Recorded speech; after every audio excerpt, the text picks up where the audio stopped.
उत्तराखंड राज्य गठन के 25 वर्ष 9 नवंबर को पूरे होने जा रहे हैं।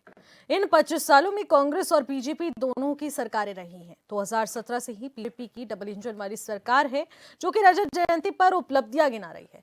दूसरी तरफ कांग्रेस अपने कार्यालय के बाहर पूरी तरह से लगातार उपलब्धियों का विरोध करती हुई नजर आ रही है। ऐसे में बीजेपी की नीतियों पर सवाल उठ रहे हैं, लेकिन आखिरकार कांग्रेस ने अपने कार्यकाल में क्या कुछ किया और आखिरकार सरकार की विफलताओं को क्यों इतना ज्यादा उजागर किया जा रहा है, आज इस पर करेंगे चर्चा। तो मुख्यमंत्री ने कई घोषणाएं कर दी हैं रजत जयंती अवसर पर, यानी कि बहुत सारी सुविधाएं इस बार प्रदेश को मिलने जा रही हैं, क्योंकि 3 दिन का विशेष सत्र आयोजित होता है और उस दौरान कई महत्वपूर्ण मुद्दों पर चर्चा होती है और उन महत्वपूर्ण मुद्दों पर जो चर्चा हुई उसे आगे के वर्षों के लिए रोड मैप को तैयार किया गया और सरकार के पास वो रोड मैप है, जिसके लिए एक कार्यक्रम में संबोधित करते हुए मुख्यमंत्री ने कई घोषणाएं कर दी है, जिसमें साइबर अपराधों पर अंकुश लगाने के लिए साइबर कोऑर्डिनेशन केंद्र स्थापित किए जाएंगे और साथ ही साथ तमाम क्षेत्रों में किस तरीके से विकास किया जाएगा। फेंसिंग योजना लाई गई है, क्योंकि जंगली जानवर और आवारा पशुओं के चलते कितने सारे खेत जो हैं वो पूरी तरह से खराब हो जाती है। उसके लिए फेंसिंग योजना सरकार की ओर से लाई जा रही है। ड्रग फ्री देवभूमि के लिए एंटी नार्कोटिक्स टास्क फोर्स का भी और विस्तार किया जाएगा। तो यानी कि सरकार इस ओर बहुत ही गंभीरता के साथ कार्य करने जा रही है। उच्च शिक्षा संस्थानों में छात्र छात्राओं में कौशल विकास के लिए ऑनलाइन स्किल कोर्सेज उपलब्ध कराए जाएंगे। नीट जैसी परीक्षाओं के लिए ऑनलाइन कोर्सेज अवेलेबल करवाए जाएंगे, जिससे कि बच्चों के भविष्य के साथ भी किसी प्रकार का खिलवाड़ ना हो और कोई भी ऐसी परिस्थिति या फिर कोई भी ऐसी चुनौती उनके सामने ना आए जिनसे वो पार ना पा सके। और इसी को लेकर लगातार सरकार बेहतरीन कार्य कर रही है और इन घोषणाओं के माध्यम से सरकार ने आगे के रोड मैप को क्लियर किया है कि किस तरीके से टेक्नोलॉजी के क्षेत्र में भी हम लोग विकास करते हुए नजर आ रहे हैं। देवभूमि, खेल भूमि तो साथ ही साथ सैन्य भूमि, तीनों को साथ लेकर चला जा रहा है। आज इसी विषय पर करेंगे चर्चा। हमारे साथ तमाम पैनलिस्ट इस वक्त जुड़ चुकी हैं। सीधे आपकी मुलाकात कराते हैं। सतीश चंद, जो कि भारतीय जनता पार्टी के प्रवक्ता है, वो इस वक्त हमारे साथ स्टूडियो से जुड़ चुकी है। अभिषेक भंडारी, कांग्रेस नेता, हमारे साथ स्टूडियो से जुड़ चुके हैं। कुंतला रावत जी, जो कि वरिष्ठ नेत्री हैं यूकेटी की, वो भी हमारे साथ स्टूडियो से जुड़ चुकी हैं। और प्रेम पंचोली जी, वरिष्ठ पत्रकार के तौर पर हमारे साथ ऑनलाइन के जरिए जुड़ रहे हैं। बहुत बहुत स्वागत करूंगी आप सभी का, मेहमानों का। और अभिषेक जी, चर्चा की शुरुआत आपसे करना चाहूंगी। रजत जयंती पर गिनाने के लिए सरकार के पास बहुत सारी उपलब्धियां हैं, जिसका विरोध भी कर रहे हैं, सिर्फ अपनी उपलब्धियां गिना रही है, लेकिन उनके पास गिनाने के लिए उपलब्धि कांग्रेस के पास क्या है? धन्यवाद निशी। रजत जयंती वर्ष और 2-3 दिन का विशेष सत्र, चर्चा का विषय ये रहा कि जितने भी थे विधानसभा में, नेचुरल सी बात है, विधायकगण अपनी बातें रखेंगे और सरकार का क्या रोड मैप था, राष्ट्रपति महोदय का हमारे आना और विशेष सत्र में आना, ये भी एक ऐतिहासिक है। लेकिन आप बोल रहे हैं कि सरकार के पास गिनाने के लिए और कांग्रेस के पास क्या है, तो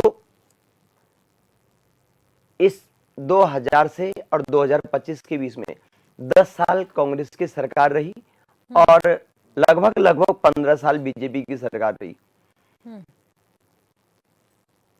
आप ये देखिए, माननीय मुख्यमंत्री, अभी उनकी बाइट भी सुन रहा था, डेमोग्राफी चेंज। अब बड़ा अच्छा लगता है कि केंद्र में या सरकार किसी और की है और प्रदेश में सरकार किसी और की है। डेमोग्राफी चेंज के लिए कौन जिम्मेदार है? या तो सरकार खुद जिम्मेदार है, क्योंकि यहाँ पे लगातार 2 बार से आप हैं भाजपा की सरकार और केंद्र में लगातार तीसरी बार भाजपा की सरकार है। तो इसके लिए आप आरोप हो सकता है कांग्रेस पे लगाएं कि आपको लगता होगा कि आपकी सरकार ने कुछ किया नहीं है, तो इसलिए आपको दूसरे पे आरोप और प्रत्यारोप लगाने हैं। आएंगे इस प्रदेश में 25 साल में अंकिता भंडारी जैसा जघन्य अपराध हमें मिला। रोड मैप ये है हाकम सिंह जैसे अपराधी, हम इनको अपराध, जिन्होंने अपनी सोच इस तरह से बनाई, चाहे आप किसी भी रूप में हैं, लेकिन आप अभिषेक जी, आपने हाकम जी का जिक्र किया, आपने अंकिता भंडारी केस का जिक्र किया, वो सबसे हम वाकिफ हैं, लेकिन मेरा सवाल जो आपसे यही रहा कि ये 10 साल आपकी सरकार रही, 10 साल में आपने क्या किया, वो चीज गिनाइए, क्योंकि उपलब्धियां हैं, हालांकि आप उसका विरोध कर रहे हैं, उस पर टिप्पणी कर रहे हैं, पूरी तरह से गलत साबित करने में कांग्रेस जुटी है, लेकिन कांग्रेस अपने उन नहीं कर रही है। ये बड़ा सवाल है, उसका जवाब दीजिए आप मुझे। निश्चित जी, 1,000 करोड़, 1,001 करोड़ एक साल में सिर्फ मीडिया पे खर्च होता है, तो विपास अपनी उपलब्धियां गिनाने के लिए या तो सोशल मीडिया है। अभिषेक ने जिक्र किया कि मीडिया पर 1 करोड़ रुपए खर्च किया जा रहा है, उससे भी ज्यादा करे बिल्कुल बिल्कुल 1,000 करोड़ या 1,00,000 करोड़ जितने भी खर्च किए जा रहे हैं जी। लेकिन मीडिया आपसे सवाल कर रही है, आप उस समय क्यों नहीं दे रहे हैं जवाब? साक्षात आपको मौका मैं डिबेट में दे रही हूं यही चीज बताने का। मैंने आपको सबसे पहले इसमें चुना इसीलिए कि आप वो पॉइंट रखे, कांग्रेस को पूरा अधिकार मिले, विपक्ष को पूरा अधिकार मिले। अब आप उस चीज को रखें ना। नहीं, मैं पहले जो मैं कांग्रेस की उपलब्धियां बताता हूं, फिर आपको मुझे पूरा टाइम देना पड़ेगा मैम। बिल्कुल आप लेकिन आप पहली बात में जल्दी से चलो 2000 में 2002 में पहली बार निर्वाचित सरकार बनी कांग्रेस की, तो नारायण दत्त जी हमारे पहले निर्वाचित मुख्यमंत्री बने। तो आप देखिए किस प्रकार से यहाँ पे शिक्षा का हब, यहाँ पे औद्योगिक हब किस तरह से डेवलप हुआ। आप देखिए सेलाकुई, आप पंतनगर, आप उधम सिंह नगर, हरिद्वार, यहां पे इस तरह से डेवलप किए गए। आज भी जितनी योजनाएं नारायण दत्त तिवारी जी के द्वारा बनाई गई, उसी के रोड मैप पे आगे चल रहे हैं। आपको फिर दोबारा बता रहा हूं, 2012 में कांग्रेस की दोबारा सरकार आई, पहले चीफ मिनिस्टर विजय बहुगुणा जी बने। विजय बहुगुणा जी ने जितने भी काम किए हैं आपके सामने हैं। उसके बाद यही तो बताना है ना कि आप हमारे सामने क्या रख रहे हैं। देखिए अभिषेक जी, किसी की आलोचना करना, किसी की योजनाओं का विरोध करना आसान होता है, लेकिन आपने अपने कार्यकाल में प्रदेश को दिया क्या, ये बहुत ज्यादा जरूरी होता है, क्योंकि प्रदेश की जनता इन 25 वर्षों में सिर्फ बीजेपी के कार्यों को नहीं देख रही है, कांग्रेस के पीछे किए गए कार्यों को भी देखा जा रहा है, क्योंकि 2027 भी नजदीक है। इस चीज को हल्के में बिल्कुल भी नहीं लिया जा सकता। ठीक है अभिषेक जी, मैं आपके पास आऊंगी अब, क्योंकि उपलब्धियों के नाम पर क्या कुछ मुझे सुनने को मिला, जवाब वो भी हम सबने सुना। अब सतीश चंद जी, आप मुझे बताइए कि 3 दिन का विशेष सत्र चला और उस दौरान विपक्ष ने बहुत सारे सवाल उठाए, गंभीर सवाल उठाए कि प्रदेश में क्या कुछ यहां पर रह चुका है जिसको पूरा करने की जरूरत है, कहां वो कमियां रह गई, वो सब चीजें उजागर की गई एक मजबूत विपक्ष के नाते। लेकिन उन योजनाओं, उन सुझावों को किस तरीके से अपनाया गया और आगे के रोड मैप पे किस तरीके से सरकार अमल करने जा रही है, क्या रोड मैप मिला इन 3 दिन के विशेष सत्र से? देखिए निशि जी, सर्वप्रथम तो मैं जो हमारा अजर अमर राष्ट्रगीत है वंदे मातरम, उसके 150वें वर्ष पर्व की संपूर्ण देशवासियों और प्रदेशवासियों को शुभकामनाएं प्रेषित करता हूं आपके माध्यम से। निशि जी देखिए, मैं ये कहना चाहता हूं कि ये जो 25 वर्ष हैं, जो रजत जयंती वर्ष हम लोग मना रहे हैं, मैं ये कहना चाहता हूं इसमें 10 वर्ष तो कांग्रेस के शासनकाल के भी हैं। अगर कांग्रेस को लगता है 25 सालों में कुछ नहीं हुआ, तो इसमें 10 साल तो आपके भी हैं।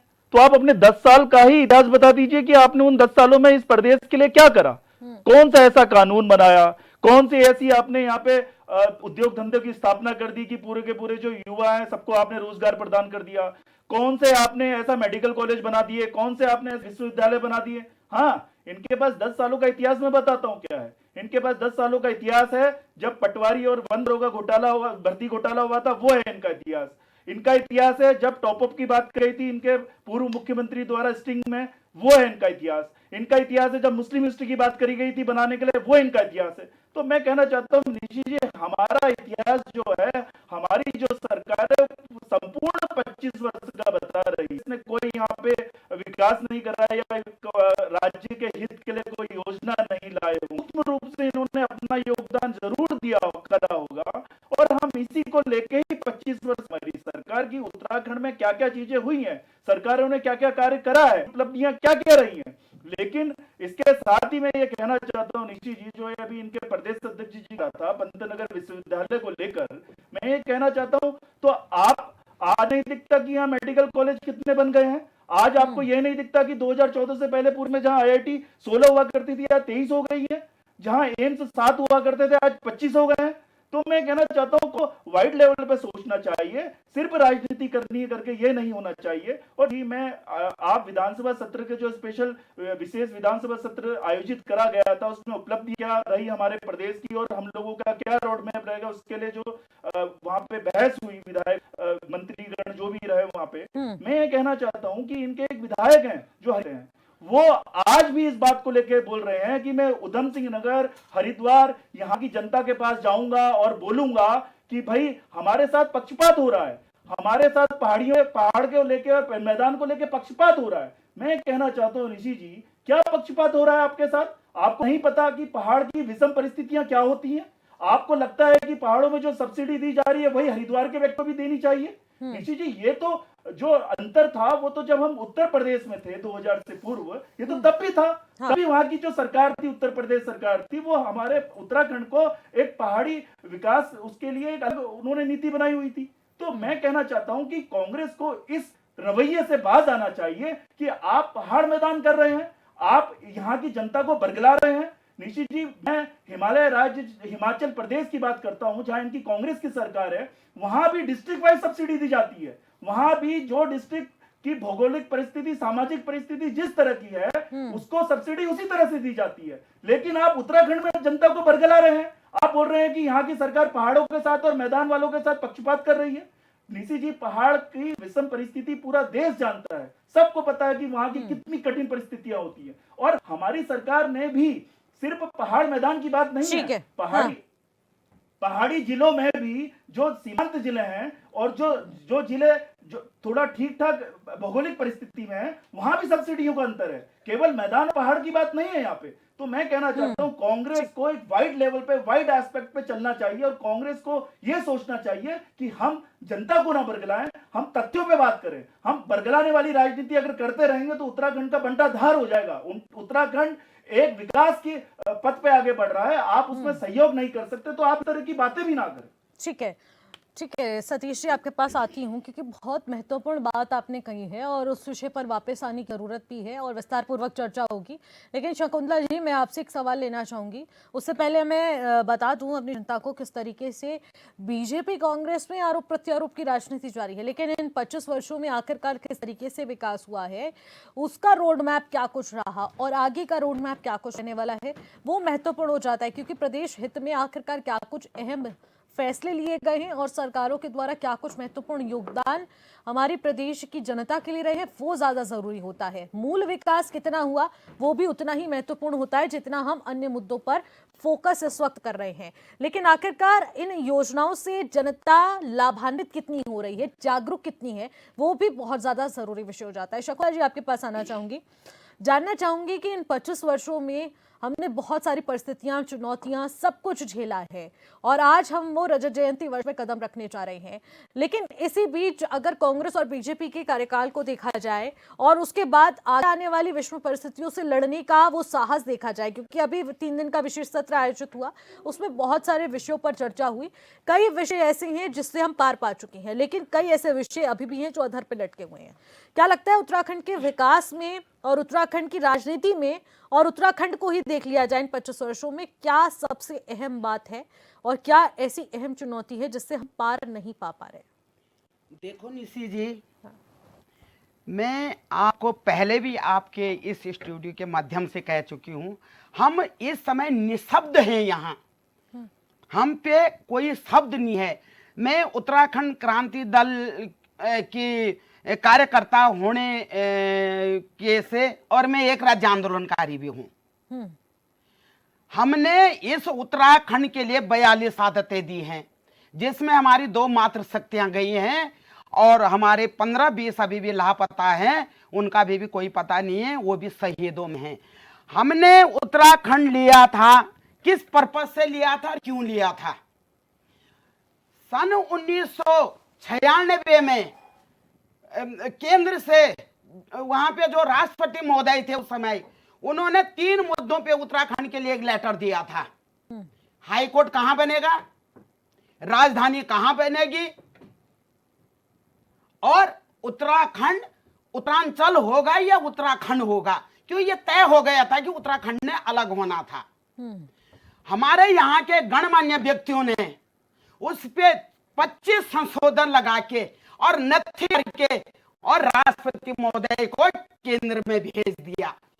उनके पेज नहीं खोलने दिया है, वो पेज नहीं खुले, वो जैसे आए भेज दिया। जो हमारे यहाँ हमारे उत्तराखंड के विधायक थे, उनने उत्तराखंड के लिए क्या करा, हमारा उत्तराखंड बना, 42 आदत मिला हमें। उत्तराखंड जब हमारा 2000 में हमारा नवंबर को हमारा उत्तराखंड पारित हुआ, तो पहली सरकार आई थी स्वामी भाजपा की। आज उत्तराखंड की भौगोलिक की बात करते हैं, भाजपा कांग्रेस, हम गिनाते हैं इनको कि इन्होंने क्या करा है और क्या इन्होंने जनता लूटा है और क्या इन्होंने जनता की बेदर्दी से बेकदरी करी है। इन्होंने स्वामीदा की सरकार आई, भले ही कुछ महीनों के लिए आई, स्वास्थ्य रोजगार पहाड़ों में क्यों नहीं गया, क्यों जाना था। इन्होंने यही देहरादून के अंदर रह के राजनीति करना था, और जो बजट उत्तराखंड के लिए, वो बजट 10 साल कांग्रेस ने डकारा और 15 साल भाजपा ने डकारा। यहां पे आज बात करते हैं अपने कार्यकर्ता, इनको पूछो, भाजपा कांग्रेस भी दोषी है और भाजपा नहीं है दोषी। हाकम जी जैसे को पाल रखा है, और यहां पे पेपर दिलवा लीक कौन करवाता है। जल जंगल जमीन भू कानून कहां है उत्तराखंड, पूछ रहे हैं ना हम। मान्य धामी जी से पूछ रहे हैं कि तो ये सरकार 8 साल तो तुम्हें भी बैठे हो गए हैं। हमने उत्तराखंड लिया था जल जंगल जमीन भू कानून और बच्चों के लिए रोजगार के लिए लिया था, ना कि तुम 25 साल जयंती में तुम हमें सम्मानित करे। तुम हमें नहीं चाहिए तुम्हारा सम्मान। हम कांग्रेस ने, तिवारी जी ने हमें जो सम्मान दिया था उसे भी लौटा रहे हैं, हम तुम्हारा सम्मान भी लौटाते हैं। हमें चाहिए अपने बच्चों के लिए रोजगार, हमें जल जंगल जमीन और भू कानून चाहिए। हमें नहीं चाहिए तुम्हारा सम्मान कि हमारे हाथों में झुंझुना पकड़ा दे और आंदोलनकारियों को भटकाते रहे। सवाल उस दिन हमारे ऊपर होना जिस दिन हम इस धरती से जाएंगे, अगर है तुम में दम तो। चमोली जी अपने कैबिनेट में क्या झुंझुना पकड़ाए हैं आजकल। त्रिवेंद्र रावत जी ने क्यों भाजपा के सांसद होते हुए भाजपा के खिलाफ बोला। चमोली जी क्यों भाजपा के खिलाफ बोल रहे हैं, क्यों वो मूल निवास पे वो बात कर रहे हैं। हम कह रहे चमोली जी को, चमोली जी हमारे साथ के आंदोलनकारी हैं, वो पार्षद से लेके और मेयर से लेके और आज वो विधायक हैं। वो लड़ा उन्होंने, आंदोलनकारी हैं वो। पर हम उन्हें यूं कह रहे हैं कि अगर आप उत्तराखंड के हितैषी हैं, आप भू कानून के लिए मूल निवास के लिए लड़ना चाहते हैं, निकलो, आप भाजपा से बाहर निकलो और झंडा डंडा लेके हमारे बच्चों के साथ हमारे साथ रोड में चलो, तब हम आपको माने। ये नहीं कि तुम्हारा दिल कहीं है, तन कहीं है, मन कहीं है और तुम जनता को भगलाओ। भाजपा कांग्रेस को कह रहे भगला रहे हैं, कांग्रेस भाजपा को कह रहे भगला रहे, लेकिन कोई ये आपस में दोनों दलों ने उत्तराखंड को खंड खंड बना दिया, हमारे उत्तराखंड को। बिल्कुल, एक बहुत बड़ी बात आपने कही है। प्रेम पंचोली जी, आपके पास आना चाहूंगी क्योंकि आपके पास पत्रकारिता का वो बहुत बड़ा अनुभव है। लेकिन मैं आपसे जानना चाहूंगी, इन 25 वर्षों में बहुत सारी चुनौतियां देखने को मिली, बहुत सब परिस्थितियां हम लोगों को देखने को मिली, लेकिन अब 25 वर्षों में किस तरीके से विकास हो रहा है और आखिरकार इन 25 वर्षों में किस तरीके से विकास को गति दी गई है, और एक तरफ चुनौतियां, किस तरीके से इनसे पार पाया जा सकता है। इसी सवाल के साथ प्रेम पंचोली जी मैं आपके साथ कंटिन्यू करूंगी, लेकिन उससे पहले एक छोटे से ब्रेक का वक्त हो चुका है। ब्रेक के बाद जल्द लौटेंगे, आप बने रहिएगा।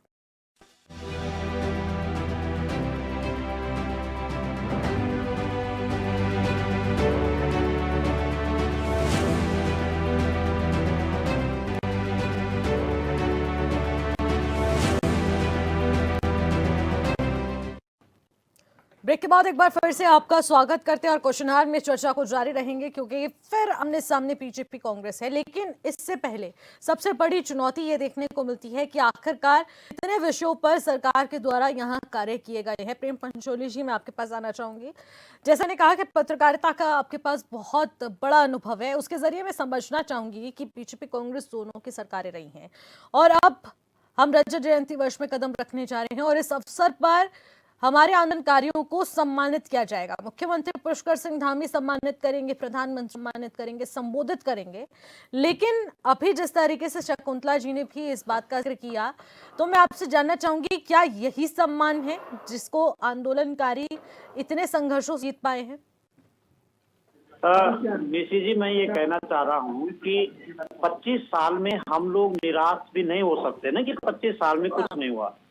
25 साल का जब हम लेखा जोखा तैयार करेंगे तो 25 साल में बहुत कुछ हुआ है जी। अगर हम उसको ये एक कंपैरिजन करें, ये अनुपातिक रूप में कंपैरिजन करें कि हम क्या खोया क्या पाया, तो उसमें हमारे बीच में सवाल आते हैं। सवाल इस बात में आते हैं कि क्या हम 1000 लोगों को रोजगार, स्वरोजगार, खुशहाली या स्वास्थ्य या शिक्षा दे सकते थे? यदि हमने 25 साल 1000 लोगों तक हम लोग नहीं पहुंच पाए और 25 सालों में हम 1000 लोगों के टारगेट से हम 200 लोगों तक पहुंच पाए, तो ये हमारी विफलता है। ये हम नहीं कह रहे हैं, ये तो दिखाई दे रहा होगी, पब्लिक कह रही होगी।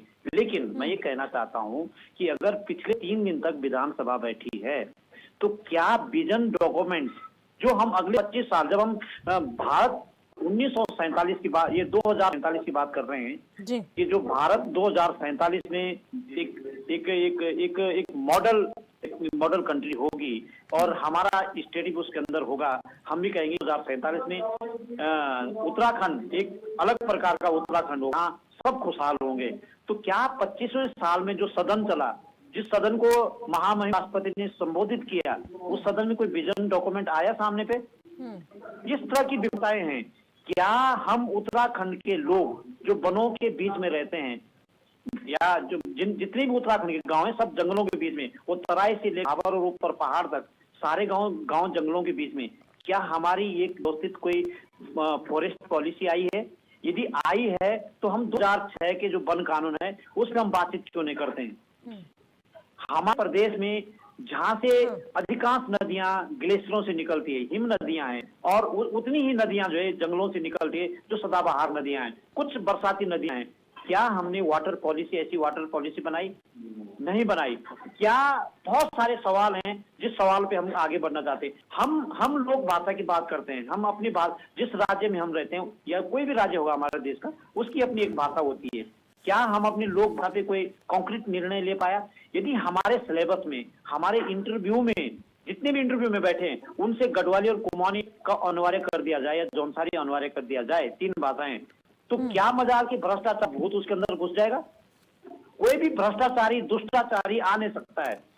इसलिए आ सकता है कि इनके पास कोई विजन डॉक्यूमेंट नहीं है, कोई विजन और मिशन पे काम हो ही नहीं रहा है। सीधा कि ये योजना हो गई, वो योजना हो गई, वो खैरात में नहीं है, वो तो योजना होनी उसका एहसान क्या है इनके ऊपर?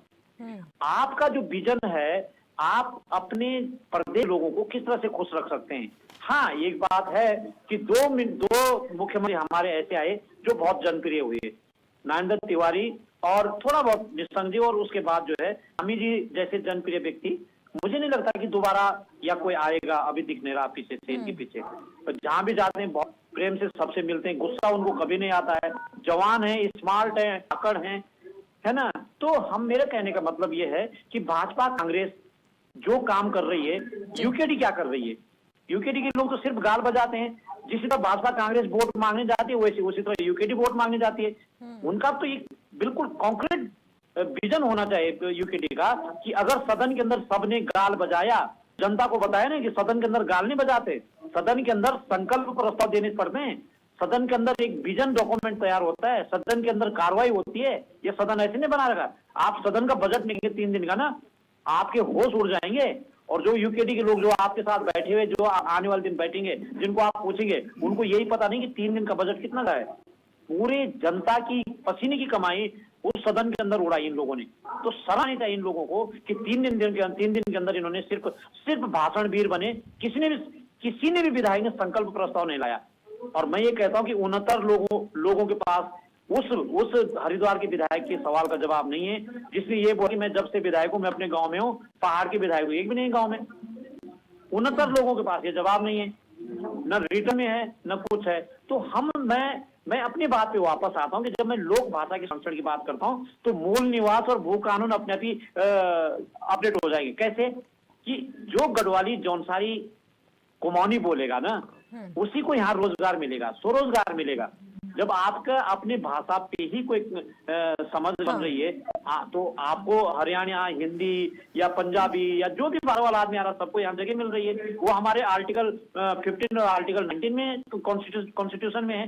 लेकिन उसके बाद हम उसी चैप्टर को फिर पढ़ेंगे, उस आर्टिकल को पढ़ेंगे, तो उसमें ये लिख रखा कि राज्य अपनी व्यवस्था खुद करे। तो इन्होंने क्या किया 25 साल में, बताओ। तो ये बड़े सवाल हैं निशी जी। इस सवाल पे मैं कहता हूं कि आज भी राजनीतिक दलों को बात आना चाहिए और समझना चाहिए, और आगे जाकर के मुझे लगता है कि धाकड़ धामी की जो लोकप्रियता है, उसकी जो मुस्कुराहट है, उसका जो व्यवहार है, शिष्टाचार है, अच्छा हो कि कुछ दिनों में प्रधानमंत्री के सामने एक डॉक्यूमेंट, जो 9 तारीख को प्रधानमंत्री जी देहरादून में आ रहे हैं, उनके सामने एक डॉक्यूमेंट प्रस्तुत करें। ये मेरा विश्वास है। बिल्कुल ठीक है। सतीश जी, आपके पास आना चाहूंगी एक सवाल के साथ, क्योंकि अभी प्रेम पंचोली जी ने जिस बात का जिक्र किया, प्रधानमंत्री 9 नवंबर को आने वाले हैं, FRI में एक दिव्य कार्यक्रम का आयोजन होने जा रहा है रजत जयंती के अवसर पर। तो क्या इन 3 दिन का जो विशेष सत्र आयोजित हुआ था, उसको लेकर क्या हमारे पास कोई कॉन्क्रीट डॉक्यूमेंटेड विजन तैयार हो चुका है जो कि प्रधानमंत्री के समक्ष पेश किया जाएगा? क्योंकि प्रधानमंत्री का उत्तराखंड के प्रति खास लगाव है, ये भी कहा जाता है, विशेष लगाव है प्रदेशवासियों से, और प्रदेशवासी भी उनके आगमन से बहुत ज्यादा खुश हो जाते हैं। तो क्या वो डॉक्यूमेंटेड विजन हमारे पास है जो कि इन 3 दिन से निचोड़ करके हमने निकाल के उनके आगे रखना है? देखिए निशी जी, मैं ये कहना चाहता हूँ कि विपक्ष का सिर्फ एक ही कार्य रह गया कि राजनीति करनी है। इनके पास कोई मुद्दे नहीं है, बस घुसना है, ना इनके पास कोई रोड मैप है। मुझे एक बात बताइए, विपक्ष जो मुख्य विपक्षी दल है कांग्रेस, और जो साथ में लगे हुए हैं जैसे यूकेडी वगैरह जो दल हैं, मुझे एक बात बताइए, इनके पास कोई भी कॉन्क्रीट प्लान है कि इनके ये उत्तराखंड को अगर ये सरकार आएगी तो ये वहां करेंगे, ये कार्य करेंगे, वो कार्य करेंगे? बस ये कोसने में लगे रहते हैं। और रही बात जो विशेष विधानसभा सत्र चला, उसमें क्या कॉन्क्रीट निकल के आया? निशी जी, रजत जयंती के उपलक्ष्य पे जो रैती की परेड हुई, उसमें माननीय मुख्यमंत्री जी ने साफ साफ बोल दिया है। उन्होंने बोला है कि मानस खंड माला मिशन की तर्ज पर ही केदार खंड माला पर कार्य करा जाएगा, उसका विकास करा जाएगा। उन्होंने बोला है कि संपूर्ण कृषि भूमि का आगामी 5 वर्षों में फेज वाइज सर्वेक्षण कराकर बंदोबस्त कराया जाएगा। और इसके अलावा जो ड्रग्स फ्री देवभूमि के लिए प्रदेश में एंटी नार्कोटिक्स टास्क फोर्स का विस्तार किया जाएगा। उन्होंने इसके साथ पीएम पोषण योजना के अंतर्गत राजकीय विद्यालयों में मानदेय की भी घोषणा करी है। इसके साथ ही उन्होंने जंगली जानवरों एवं आवारा पशुओं से कृषि एवं औद्यानिक फसलों की सुरक्षा हेतु फार्म फेंसिंग की पॉलिसी लागू करने की बात करी है। तो ये कॉन्क्रीट वहीं से तो आया है। ये जो फैसले आए हैं, क्या इस पे चर्चा नहीं हो रही थी? इस पे बात नहीं हो रही थी कि बार बार की जो जंगली पशु हैं वो खेती को नुकसान, इस पे चर्चा नहीं हो रही थी कि मानस खंड की तौर पे ही केदार क्रॉस होना चाहिए? मैं कहना चाहता हूँ निशी जी, देखिए हमारी सरकार अपनी जवाबदेही, हमें उत्तराखंड को किस ओर लेके जाना है। माननीय प्रधानमंत्री हमारे शीतकालीन तीर्थ यात्रा को प्रचार प्रसार के लिए स्वयं गंगोत्री धाम आते हैं, मुकुआ आते हैं, मां गंगा के गांव आते हैं। तो आपको तब समझ में नहीं आता कि हमारी सरकार का क्या विजन है? मैं कहना चाहता हूं, आप अपने विजन बताइए ना। आपने भी तो 60 साल 65 साल आपने राज्य करा, इस प्रदेश में भी 10 साल आपकी सरकार रही। आपके पास क्या डॉक्यूमेंट विजन है? आपके पास कुछ है विजन उनको कि आप कहां लेके जाएंगे? लेकिन आप कोसते रहेंगे, आप कोसते रहेंगे। आपके विधायक बोलेंगे, एक विधायक बोलेंगे कि नहीं गेट्स एंड राजधानी नहीं बननी चाहिए, देहरादून में ही। आपके पूर्व मुख्यमंत्री बोलेंगे जब हमारी सरकार आएगी हम गेट्स एंड में राजधानी बनाएंगे। तो आपके तो आपस में नहीं है, तो आप उत्तराखंड के बारे में क्या सोचेंगे? सतीश जी, संकल्प प्रस्ताव आखिरकार विधानसभा के पटल पर पेश क्यों नहीं किया गया आखिरी दिन? निश्चित जी, ये 2 दिन का विशेष सत्र था, लेकिन मैं इसमें विपक्ष के विधायकों को भी शुभकामनाएं दूंगा कि उनको सद्बुद्धि आई। नहीं तो मैं जब विधानसभा सत्र आयोजित करा गया था मॉनसून में, तो ये वहां जाके सो गए। लेकिन यहाँ इनको अपनी जिम्मेदारी का एहसास हुआ, यहाँ 1 दिन का और सत्र बढ़ाया गया। ले जाता हूं, ये चर्चा और परिचर्चा जो हुई है उसका ही कॉन्क्रीट जो रूप है, जो अभी ये परेड में माननीय मुख्यमंत्री जी ने जो घोषणाएं करी हैं कि इस तरह पे कार्य करा जाएगा, इस तरह का रोड मैप जाएगा उत्तराखंड के लिए, तो मैं समझता हूं कहीं ना कहीं ये चीजें वहीं से ही आई हुई हैं। और रही बात जो सदन के पटल वाली बात है, तो आगामी जब सदन होगा तो उसमें पटल में रखी जाएगी, लेकिन उससे पहले ही अगर ये चीजें कार्यशील हो रही है तो इसमें क्या प्रॉब्लम आ रही है? लेकिन विशेष सत्र पर जब ये विशेष विधानसभा सत्र आयोजित होता है रजत जयंती अवसर पर, तो ये इन 25 सालों के बाद जो रोड मैप होगा उसी पर चर्चा के लिए यहाँ पर ये बुलाई गई थी कार्रवाई, और उसके बाद ही संकल्प पत्र यहाँ पर पेश करने की सरकार को जरूरत थी कि आखिरकार क्या कुछ यहाँ पर महत्वपूर्ण पॉइंट्स नोट किए गए हैं जो सुझाव के तौर पर आगे सरकार अमल में लाने जा रही है, जो कि विकास को गति देंगे, प्रदेश के हित में होंगे। ये महत्वपूर्ण पॉइंट्स हैं जिसको लगातार प्रदेश की जनता और विपक्ष भी उठा रहा था, लेकिन यहाँ पर जो कांग्रेस है वो चूकती हुई नजर आई, क्योंकि चाहे सदन के बाहर जो भी चल रहा हो लेकिन सदन के अंदर इस विषय पर नहीं बोला गया। क्या अभिषेक जी आप लोग इस बात से अवेयर नहीं थे कि संकल्प प्रस्ताव भी लाना जरूरी होता है, डॉक्यूमेंटेड होना चाहिए कि आखिरकार किन किन प्रस्तावों पर मोहर लगी है, किन किन विषयों को समझा गया है, क्या वो पॉइंट्स हैं जिनको नोट किया गया है, या फिर सिर्फ बहसबाजी तू मैं की राजनीति हुई? निशी जी, अभी आप विधानसभा का विशेष सत्र की बात कर रहे हैं, तो 3 दिवसीय जो सत्र था उसमें मैं आपका ध्यान आकर्षित करूंगा कि बद्रीनाथ की विधायक लखपत बुटोला जी द्वारा वहां पे संकल्प पत्र, आप अगर डॉक्यूमेंट आपके पास नहीं है आप उठा सकते हैं, से अध्यक्ष की पीठ को बोला उन्होंने कि संकल्प पत्र, अध्यक्ष अनुमति देते तो संकल्प पत्र भी आता। उन्होंने जितने पॉइंट इस तरह से आप खाली आरोप और प्रत्यारोप करेंगे, इस तरह से नीचे आपका ध्यान आकर्षित करूंगा। भाई हमारे सतीश चंद्र जी भाजपा के ध्वनि प्रवक्ता हैं और बता रहे थे कि 1947 भारत आजाद हुआ ना, तो हम तो ये नहीं बोल 2014 में आजाद हुआ। हमारी कांग्रेस की सरकार ने आपको एम्स दिए, इसरो दिए, IIT दिए, भाखड़ा नागल बांध जैसी कौन सी शिक्षण संस्थाएं नहीं दी। आप अपनी उपलब्धियां गिनाएंगे इनको। मैं अभी आपको और बात बता रहा हूं, उस समय ऐसे मुख्यमंत्री भी पैदा हुए। मैं एक उत्तर प्रदेश के हरगोविंद पंत चीफ मिनिस्टर हुआ करते थे और बद्रीनाथ मंदिर समिति के उस समय के अध्यक्ष हुआ करते थे हरगोविंद पंत। तो उन्होंने एक किसी छोटी सी बात पे कोई बात उठी होगी, उन्होंने हरगोविंद पंत को बोला कि आप पे ये आरोप लगता है, तो उन्होंने उनके सामने ही सुसाइड कर दिया था कि उस जैसे पद पे अगर मेरे पे ये आरोप लगता है तो मैं, उन्होंने मुख्यमंत्री के यहां ही सुसाइड कर दिया था। लेकिन आज तो आप क्या चाहते हैं कि धामी जी सुसाइड कर लें, जो आप कांग्रेस आरोप लगा रहे हैं? मुख्यमंत्री हैं, हम उनके लिए शुभकामनाएं हैं। इस प्रदेश में जो हमारे 10 मुख्यमंत्री हो गए उनमें सबसे युवा मुख्यमंत्री हैं, ऊर्जावान हैं, हम तो उनको शुभकामनाएं देते हैं। लेकिन जिस तरह से वो बोल रहे हैं आदर्श चंपावत की तर्ज पे आदर्श रुद्रप्रयाग गांव में विकास किया जाएगा, क्या वाकई में चंपावत आदर्श हो गया है? आप पहले चंपावत को आदर्श बनाइए। रुद्रप्रयाग, मैं जनपद रुद्रप्रयाग से ही हूं और हमारी यूकेडी की जो प्रवक्ता हैं वो भी रुद्रप्रयाग से ही हैं। तो पहले आप चंपावत को आदर्श बनाइए। मैं इस प्रदेश में क्या हमने आज देखिए पिछले 2, 3, 4, 5 महीनों से ऋषिकेश जैसी धर्मनगरी किस तरह से उबल रही है। कभी शराब, कभी ड्रग्स, कभी कुछ। अभी निशी जी आपका ध्यान एक और आकर्षित करूंगा, 1940 तब भारत आजाद भी नहीं हुआ था, एक ड्रग्स एक्ट बना था। उसमें अगर कोई ड्रग्स बनाते या बेचते हुए पकड़ा गया तो उस पर 2 से 5 साल की सजा और 5 से 20 लाख का जुर्माना होता था।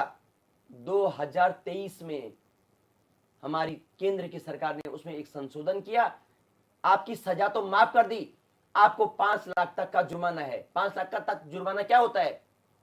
तो इस तरह के नियम कानून बनाए जाएंगे और आप डंका पीटेंगे कि हमने ऐसा कर दिया।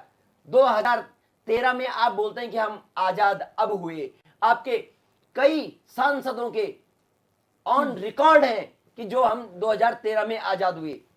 क्या वाकई में हम 2013 में आजाद हुए? प्रदेश हमारा रजत जयंती मना रहा है।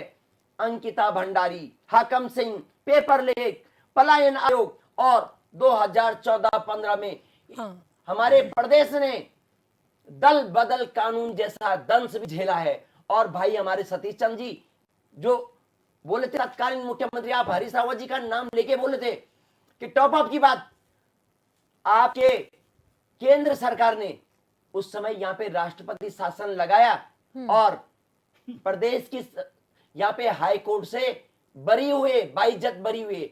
उसके बाद आप दोबारा हाई कोर्ट का जो ऑर्डर था वो क्वेश्चन किया तो वापस दोबारा सुप्रीम कोर्ट से बहाल हुए और पूरी 2017 तक सरकार चली। अगर वाकई में दोषी थे तो सारे के सारे आपके पास इंटेलिजेंस जितनी एजेंसियां हैं, आज तक आपने हरीश रावत जी के ऊपर एक भी एक्शन नहीं लिया। हाँ। आपने खाली कभी हरक सिंह रावत जी हमारे प्रदेश के बड़े नेता हैं, कभी जैसे ही उनका नाम कहीं पे आता है आप ईडी सीबीआई, कभी हरीश रावत जी के यहाँ ईडी सीबीआई, जो भी आपका विपक्ष का नेता अगर आपके सामने कुछ बोलेगा आपके पास एजेंसियां हैं। मैं आपको यह भी बताना चाहता हूं, कांग्रेस ने जितनी भी स्वायत्त संस्थाएं हैं उनको कभी मरोड़ने का काम नहीं किया। आपने चुनाव आयोग से लेकर हर संस्थाओं को बदनाम किया। आपने रेलवे, आपने ओएनजीसी, इसीलिए राहुल गांधी बिहार जाते हैं और 10% में सेना को भी घसीट लाते हैं। आप बताइए, देश में पहली बार ऐसा हो रहा है कि सेना भी आंदोलित है और पहले जब सेना खुद आपने क्वेश्चन उठाया है, ये राहुल गांधी जी ने होता था, जिसको कांग्रेस कवर करती हुई नजर आ रही है। ठीक है, अग्निवीर जैसा लेके आए और 4 साल में उसको रिटायर कर गया। ठीक है, ठीक है, ठीक है। अभिषेक जी आपके पास आती हूँ, समय कम है, छोटा कमेंट लेना है। यूकेडी के पास मैं आना चाहूंगी। शकुंतला जी मुझे जरा जवाब दीजिएगा, क्योंकि अभी जिस तरीके से सवाल उठाए गए, बहुत सारे चर्चा में ही सवाल के अंदर सवाल निकलते हैं। प्रेम पंचोली जी ने जो सवाल दागा वही मैं आपसे दोबारा से लेना चाहूंगी कि यूकेडी अगर सत्ता में आती है, क्योंकि एक विजन हमारी उत्तराखंड की जनता भी चाहती है, बीजेपी कांग्रेस से अगर त्राहिमाम हो रही है तो उन्हें तीसरे दल की भी जरूरत है, और उत्तराखंड क्रांति दल एक रीजनल पार्टी है, उसके तौर पर यूकेडी के पास अगर सत्ता में आ जाती है तो क्या वो विजन है? क्या यूकेडी के पास है कोई विजन जो प्रदेश संभाल सकती है? देखो निशी जी, इन्होंने जो हमारे बैठे हुए हैं हमारे पंचोली जी, इन्होंने जो यूकेडी पे सवाल करा है, पहले तो कांग्रेस, भाजपा, उत्तराखंड क्रांति दल पे कोई टिप्पणियां नहीं कर सकती है, क्योंकि उत्तराखंड क्रांति दल न सत्ता में है अभी और न सत्ता की खा रहे हैं। अगर 10 साल कांग्रेस ने सत्ता भोगा है तो उन्होंने खाया है, उनके मंत्रियों ने खाया है।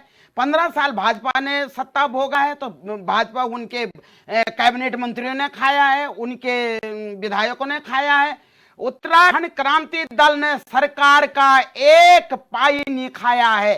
और रोड में 25 साल से रोड में चल रही है, कहीं जल जंगल जमीन के लिए जो हम पे यूसीसी कानून थोपा गया है उसके विरोध में, कहीं बच्चों के रोजगार के लिए, कहीं कोई घटना होती है उसके लिए। हम तो भैया, हम जनता के लिए रोड में लड़ते हैं, हम सत्ता भोगने के लिए। हाँ, आपने जो मेरे से सवाल पूछा है कि अगर उत्तराखंड क्रांति दल सत्ता में आती है, इस समय 27 के लिए जनता का रुख उत्तराखंड क्रांति दल पे है। क्यों है? क्योंकि वो भाजपा से भी थक गए हैं और कांग्रेस से भी थक गए हैं। तो जब हमारी सरकार आएगी तो हमारा एक ही मुद्दा होगा, रोजगार, जल जंगल जमीन और उत्तराखंड में पलायन रोकना, और हो सके तो जो पलायन नीचे हो रखा है उसको हम ऊपर को भी ले जाएंगे, ना कि जैसे हमारे भाजपा के कहते हैं कि सौंदर्यकरण बनाएंगे।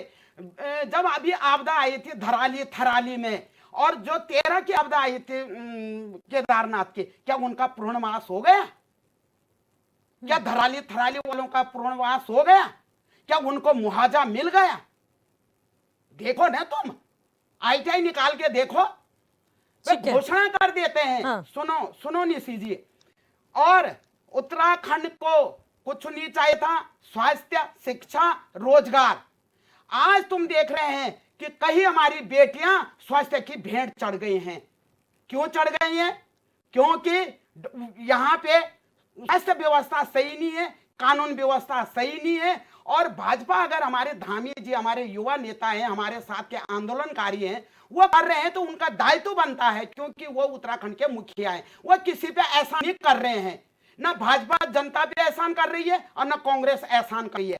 जो सत्ता में रहेगा, क्योंकि पैकेज तो केंद्र से भी आ रहा है ना, टैक्स का पैसा आ रहा, खनन का आ रहा, इसका शराब का आ रहा। यहाँ उत्तराखंड में चल के आ रहा है शराब माफिया, खनन माफिया, वो माफिया, जंगल माफिया। यहाँ तो सारे भाजपा ने 8 सालों में पूरे माफियों को इकट्ठा कर दिया। अभी तुमने देखा होगा, बालकृष्ण जी है हमारे हरिद्वार के, ये रामदेव बाबा के, मसूरी में कितनी जमीन दे दी इन्होंने? क्यों दी भाई इन्होंने वो जमीन? इनकी थी वो जमीन क्या? वो जंगल था, रहने देते। अगर ऐसा था तो कोई प्रोजेक्ट उत्तराखंड के लिए लाओ ना।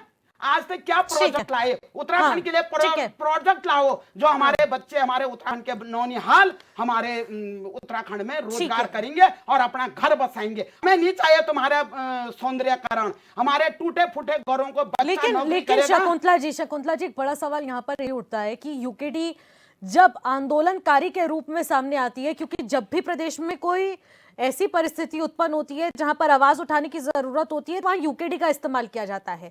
हालांकि विरोध में सरकार की ही ये प्रदर्शन होता है, लेकिन चाहिए भी उन्हें वही सरकार। और उसके बाद आंदोलनकारी के रूप में जब यूकेडी का समर्थन मिल रहा है, तो वो चाहते भी नहीं है कि यूकेडी वो सत्ता में आए और इस जिम्मे को संभाले। लेकिन आखिरकार प्रदेश में वो स्थिति क्या कुछ चल रही है, वो बहुत ज्यादा जरूरी हो जाता है। टाइम कम है शकुंतला जी, मैं फाइनल कमेंट ले लेती हूँ छोटा सा। 2 मिनट ठीक है, 10 सेकंड में आप बात रखिए। जब उत्तराखंड लिया गया था तो किसने लिया था? कौन था मुखिया?